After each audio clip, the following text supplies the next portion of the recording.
தலைமறைவானோடனே அவர் பெரிய நான் என்னை ஆஸ்திரேலியாவில் கூப்பிட்டாங்க, என்னை அமெரிக்காவில் கூப்பிட்டாங்க, மொரிஷியஸ் தீவு கூப்பிட்டாங்க. ஆனால் லூஸ் நாயே எல்லா இடங்கள்லையுமே முட்டா கூட்டம் இருக்குதே. நாளைக்கு மத்தியானம் நான் ஃப்ளைட் போட்டிருந்தேன் எங்கே சிங்கப்பூருக்கு. ஏன் அப்படின்னா 8ஆம் தேதி எனக்கு வந்து ஒரு நாள் வகுப்பு வந்து சிங்கப்பூரில் கிளாஸ் இருக்குது. மோரோவர் நான் ஆஸ்திரேலியாலே தங்கணும்னு நான் நினச்சா கூட 3 மாதம். வெளிநாடுகளையும் படித்த முட்டாள்கள் அதிகம், அவ்வளோதானே. உன்னை அங்கே கூப்பிட்டாங்க இங்கே கூப்பிட்டாங்கன்னு பேசுறதுக்கு என்ன இருக்குது? நீ பேசுவது ஆன்மீகம் அல்ல, ஆணவம். நீ வள்ளலோட ஆள் கிடையாது, நீ சங்கராச்சாரோட ஆள்.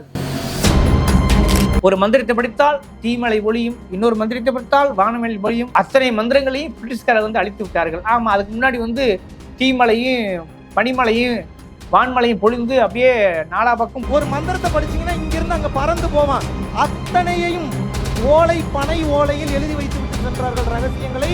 ஆனால் பின்னால் வந்த ஆட்சியாளர்களின் காரணம் நான் சொல்ல பிரிட்டிஷ் சமத்துவத்துக்காக பகுத்தறிவுக்காக போட்ட விதைகள் அங்கங்கே முளைத்து நிற்கும் என்பதற்காக அரிதான விதைகள் தான் சங்கர் என்றுதான் சொல்ல தோன்றுகிறது. அந்த அளவுக்கு சரியாக சொல்ல வேண்டுமானால், ஏன் இந்த மாற்றங்கள்?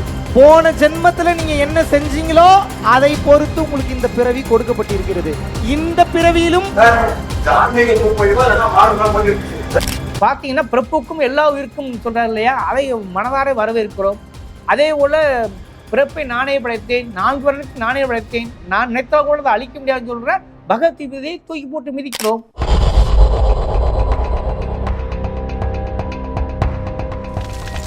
வணக்கம், இது சொல் புதிது, நான் உங்கள் தவம். இன்னைக்கு பார்க்கக்கூடிய மிக முக்கியமான அரசியல் என்னன்னா, குறிப்பாக சங்கிகள் அங்கே தொட்டு இங்கே தொட்டு கடைசியில் பார்த்தீங்கன்னாக்க பள்ளி கல்வித்துறையை தொற்றுக்கிறார்கள் என்றுதான் சரியாக சொல்ல வேண்டுமா சொல்ல வேண்டும். அந்த அளவுக்கு வந்து இங்கே ஆள்வது சமூக நீதியை போற்றுகிற திராவிடர் மாடல் ஆட்சி என்று சொல்லப்படுகிற சமூக நீதி மண்ணாக கருதப்படுகிற, ஏன் இந்தியாவுக்கே பாடம் எடுக்கும் வல்லமையை பெற்றிருக்கிற தமிழ்நாடு அரசு என்றிருந்த போதிலும் அங்கங்கே ஊடுருவிகள் இருக்கார்கள் அல்லவா, அந்த ஆர்எஸ்எஸ் கைக்கூலி இருக்காரு பாருங்க. குறிப்பாக எடப்பாடி ஆட்சி காலத்தில் அந்த ஊடுருவிய கைக்கூலிகள் இன்று எல்லா இடத்திலும் வியாபித்துள்ளார்கள் என்பதுதான் தெல்ல தெளிவாக காட்டுகிறது.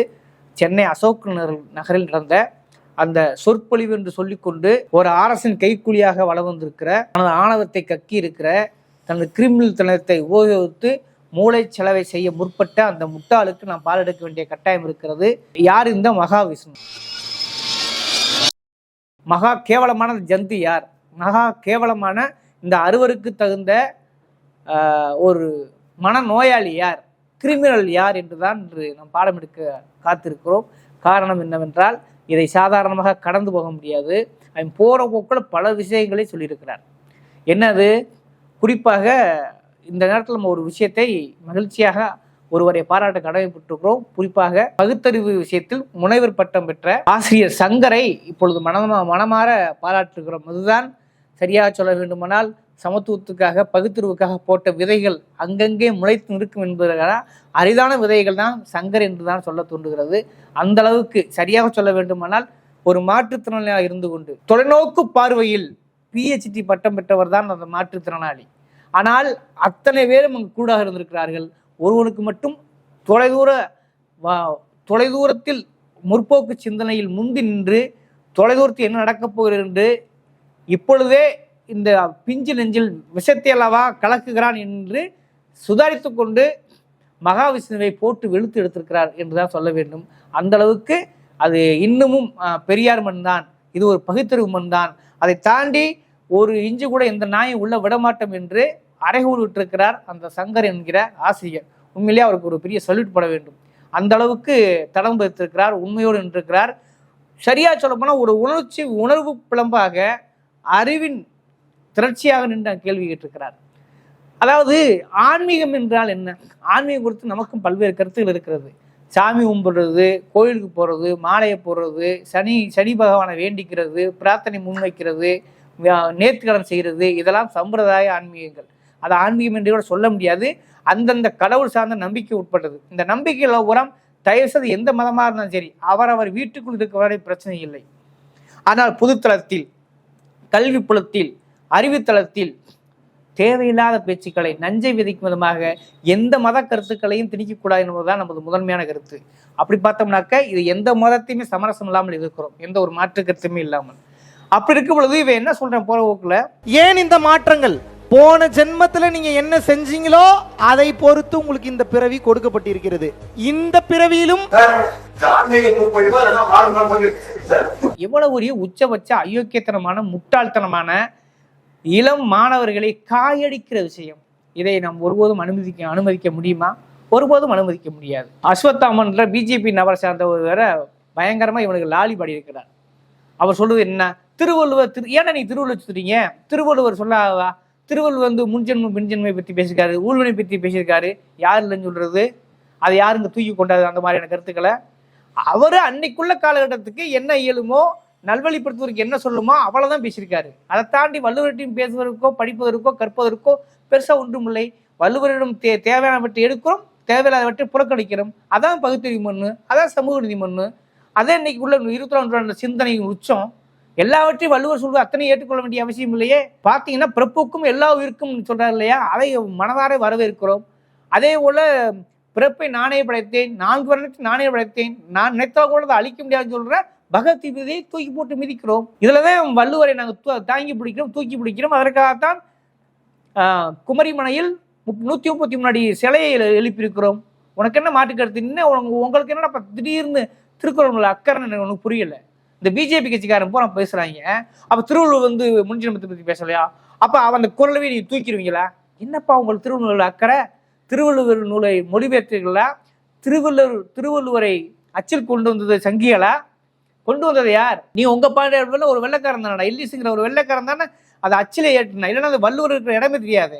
திருக்குறளை பற்றி உங்களுக்கு என்ன அக்கறை? அதாவது என்ன சொல்ற, ஆடு நனையது என்று ஓனாய்க்கு அக்கறையம். அதுபோல் இந்த சங்கிகளுக்கு என்ன அக்கறை திருவள்ளுவர் மீது? திருவள்ளுவர் மீது நிறையும் உண்டு, குறையும் உண்டு. தேவையானவற்றை எடுக்கிறோம், பகுத்தருக்கு உட்பட்டதை பரப்புகிறோம், அவ்வளவுதான். அதனாலதானே தந்தை பெரியாரே வந்து திருக்குறளுக்கு மாநாடு நடத்தினார். அதனாலதானே 133 அடி சிலை உள்ளது. ஆக நீ திருவள்ளுவர் சொல்லில உள்ள வந்து உருட்ட வேண்டாம் தம்பி. அதெல்லாம் அந்த சங்கிகளோட வேலையை வெளியே கொண்டு வச்சுக்கோங்க. ஒருபோதும் நடக்காது. முக்கியமா என்னன்னா, வளரக்கூடிய 10 பருவ இளைஞர்களிடம் சிறுமிகளிடம் என்ன பேச வேண்டுமோ அதைத்தான் பேச வேண்டும். இவங்க சொல்ற மாதிரியா முன்ஜென்மம் பாவம் புண்ணியம்லாம் கற்றுக் கொடுத்தோம்னா நிலைமை என்ன ஆகுது? இவங்க பாயிண்ட் ஆஃப்ல என்ன தெரியுமா? இளம் வயது பாலிய வகை திருமணம், அதுவும் ஆன்மீகம் தான். இவங்க சொல்றது மத நம்பிக்கை தான், அதுவும் சனாதனம். உடன்கட்டை ஏறுதல் சனாதனம் தான். கைம்பெண் விதவை மறுமணம் கூடாதுங்கிறது சனாதனம் தான். மொட்டைப்பா பாத்தியா மொட்டை எடுத்து வைத்திருப்போம் சனாதனம் தான். அதை பூரா இன்னைக்கு எங்களுடைய கடவுள் நம்பிக்கை, எங்களுடைய பாரம்பரியம், எங்களுடைய சனாதனம் சொல்லி நடவடிப்படுத்த முடியுமா? உங்க அம்மாவை எங்க அம்மாவை இன்னைக்கு தூக்கி தீயில ஒன்றும் புருஷங்களோட தீயில போட்டு எரிச்சிட முடியுமா? வாய்ப்பு இல்லை. ஆக இது அரசியலமைப்பு சட்டம் வந்த பிறகு, அறிவியல் மேலோங்கிய பிறகு பகுத்தறிவுக்கு உட்பட்டது என்னவோ அதை இருக்க முடியும். எல்லாமே பண்பாடு மதம் சனாதனங்கிற பேர்லாம் எல்லாவற்றையும் ஏற்றுக்கொள்ள முடியாது. பகுத்து பார்த்து அரசியலமைப்பு சட்டம் வந்த பிறகு பகுத்து பார்த்து எது சரியா அதை ஏற்றுக்கொள்ள முடியும். அப்படி பேசுவதான் சரியே தவிர ஒரு போகும்போது அந்த அசுத்தமிழ் உருட்டார் ஒரு உருட்டு. அப்படி பார்த்தீங்கன்னாக்கா இவன் சொல்றேன், அந்த போற போக்கில் ஒரு மந்திரத்தை படித்தால் தீமலை ஒளியும், இன்னொரு மந்திரத்தை படித்தால் வானமலை ஒளியும். அத்தனை மந்திரங்களையும் பிரிட்டிஷ்காரர் வந்து அழித்து விட்டார்கள். ஆமா, அதுக்கு முன்னாடி வந்து தீமலையும் பனிமலையும் வான்மலையும் பொழிந்து அப்படியே நாலா பக்கம் இருக்கிற அத்தனை மக்களுக்கும் பாலும் தேனார் ஓடுதா என்ன? இல்லை அத்தனை பேர் படித்தரலாம் என்ன? இவ்வளவு கிட்டத்தட்ட இது கூட ஒரு சூத்திரமண்டமாக தான் இருக்கும். இதுக்கு முந்தைய இவருடைய இந்த மகாவிஷ்ணுவோட தாய் தந்தைக்கு முன்னாடி ஒரு ஜெனரேஷன் படிச்சிருக்கவே மாட்டாங்க. அது கூட அந்த சூத்திரமண்டத்துக்கு தெரியாது. இது சூத்திரமண்டமா பார்ப்பன பண்ண சூத்திர சங்கியா அல்லது பார்ப்பன சங்கியான்னு தெரியல. தெரிஞ்சாலும் அதான் வரலாறு. கடந்த கால வரலாறு என்ன? யாருக்கு கல்வி கொடுத்தது? யார் கல்வியை மறுத்தது? மார்க்ஸ் சொன்னதான் ஒன்று ஞாபகத்துக்கு வருகிறது. இந்தியாவை பற்றிய உங்களுடைய சொல்லாடல், உங்களுடைய கணிப்பு என்று சொல்லும்போது சொன்னார், குறிப்பாக மற்றவனுக்கு கல்வியை மறுத்துவிட்டு எதிராளிக்கு கல்வியை மறுத்துவிட்டு தன்னை அறிவாளியாக அறிவித்துக் கொள்வதும், எதிராளிக்கு வாளை மறுத்துவிட்டு தன்னை மட்டும் வீரனாக அறிவித்துக் கொள்வதும் அயோக்கியத்தனத்தின் உச்சம்னாரு. அதுதான் இந்தியாவினுடைய நிலையாக இருக்குன்னு சொன்னார். அதான இன்னைக்கு வரைக்கும் இருக்குது. அதையும் மீறி தந்தை பெரியார் போன்றவர்கள், கேரளாவில் நாராயணகுரு போன்றவர்கள், பல்வேறு சீர்திருத்தவாதிகள் வந்த பிறகுதான் இன்னைக்கு கல்வியை நோக்கி சென்றிருக்கிறோம். வடக்கே பார்த்தீங்கன்னாக்கா ஜோதிலால் போன்ற சீர்திருத்தம் வந்த பிறகுதான் பார்த்தீங்கன்னா கல்வி இன்னைக்கு எல்லாரோடும் சென்று அடைந்திருக்கிறது. குறிப்பாக வெள்ளைக்காரனால் பல தீமைகள் இருந்தால் கூட உண்மையான விளைவுகளும் உண்மையான சமூக நீதி கருத்துக்களும் போய் சேருவதற்கு எல்லோரும் கல்வி வருவதற்கும் வெள்ளைக்காரர்களும் ஒரு காரணமாக இருந்தால் என்பதை இந்த நிமிடத்தை யாராலும் மறுக்க முடியாது. சங்கிகளா பார்ப்பனர்களா நம்ம கல்வி வழங்கினார்கள்? இல்லையே. அப்படி இருக்கும் பொழுது இது உச்சபட்ச சங்கித்தனம். இன்னைக்கு போற போக்குல அவன் மகாவிஷ்ணு சொல்லியிருக்கான், தலைமறைவானோடனே அவர் பெரிய நான் என்னை ஆஸ்திரேலியாவில் கூப்பிட்டாங்க, என்னை அமெரிக்காவில் கூப்பிட்டாங்க, மொரிஷியஸ் தீவு கூப்பிட்டாங்க, அட லூஸ் நாயே, எல்லா இடங்கள்லையுமே முட்டா கூட்டம் இருக்குதே, அதை நம்ம இந்தியாவில் மட்டும் இருக்க மாதிரி பேசிட்டு இருக்க. இந்தியாவில் முட்டா கூட்டம் அதிகம், வெளிநாடுகளையும் படித்த முட்டாள்கள் அதிகம். அவ்வளவுதானே. உன்னை அங்க கூப்பிட்டாங்க இங்க கூப்பிட்டாங்கன்னு பேசுறதுக்கு என்ன இருக்குது? நீ பேசுவது ஆன்மீகம் அல்ல, ஆணவம். நீ வள்ளலோட ஆள் கிடையாது, நீ சங்கராச்சாரியோட ஆள், நீ சமூக நீதிக்கானவன் கிடையாது, நீ மனுநீதிக்கானவன். தெளிவா தெரியுது.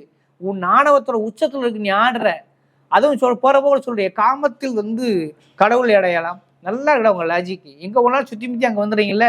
சின்ன நித்யானந்தாக்கான அத்தனை தகுதி இந்த மகாவசனுக்கு இருக்கிறது. இவனை வந்து துருவி வந்து நிச்சயமாக இவன் என்ன செஞ்சிருக்கான், இதுக்கு முன்னாடி என்ன பண்ணிக்கிட்டு இருக்கா அப்படிங்கிறத துருவி ஆராய வேண்டும்.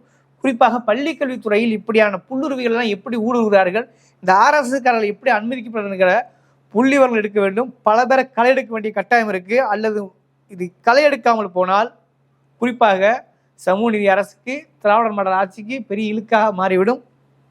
தயவு செய்து இனிமேலாவது அதிகாரிகளிடம் கவனமாக, அமைச்சர்கள் கவனமாக இருக்க வேண்டும். இதுல கொஞ்சோன்னு விட்டா கூட நம்ம எட்டி வந்த இந்தியாவுக்கு ரோல் மாடல் சொல்லிட்டு இருக்கோம் இல்லையா கல்வித்துறையில், இன்னைக்கு அதை வந்து பாலடித்து வருவார்கள் இந்த சங்கிகள் என்பதை தயவு செய்து கவனமாக புரிந்து கொள்ள வேண்டும். குறிப்பாக பள்ளி கல்வித்துறை முன்னை விட பகுத்தறிவு பாதையில், தந்தை பெரியாரின் பாதையில் பயணிக்க வேண்டிய கட்டாயம் இருக்கிறது. தயவு செய்து பள்ளியில் காவிமயமாக ஆக்கிவிட RSSகாரர் துடிக்கிறார்கள். அதில் ஒரு புள்ளிருவது தான் அந்த மகாவிஷ்ணு என்பது தெளிவாக தெரிகிறது. இதற்கு மேல் யோசிக்க ஒன்றுமே இல்லை. இப்படியான சங்கிகள் எந்த எல்லைக்கும் போயிருப்பார்கள். இவர்கள் பெண் விஷயத்திலும் மோசமாகத்தான் நடந்திருக்க வாய்ப்பு இருக்கிறது. அதனால் இவருடைய ஆசிரியத்தை சோதனை வேண்டும். குறிப்பாக கொடைக்கானலில் இவர்கள் குத்தாட்டம் போட்ட வீடியோ வந்திருக்கிறது. ஏன்னா காமத்தின் வழியாகத்தான் கடலை அடைய முடியும் இந்த சங்கி பேசியிருக்கிறது. அப்போ இது கிட்டத்தட்ட ஜக்கி வாசதி வகைகிற மாதிரி தெரிகிறது. தயவு செய்து முளையிலேயே கிள்ளி எறிய வேண்டி இருக்கிறது. மகாவிஷ்ணுவை தடாலடியாக உடனடியாக கைது செய்ய வேண்டும். அதுதான் பள்ளி கல்வித்துறைக்கு உண்மையிலேயே அன்பின் மகேஷ் சொன்னதற்கு சரியான நடவடிக்கை எடுத்துக்கொள்ள முடியும். இனியும் தாமதிக்க வேண்டாம். இந்த நாயை தூக்கி முழுதாக உள்ள போடுங்க சார்னு சொல்ல பாருங்க, அது மாதிரி உள்ள தூக்கி போட்டாக வேண்டும். தொடர்ந்து பேசுவோம். நன்றி, வணக்கம்.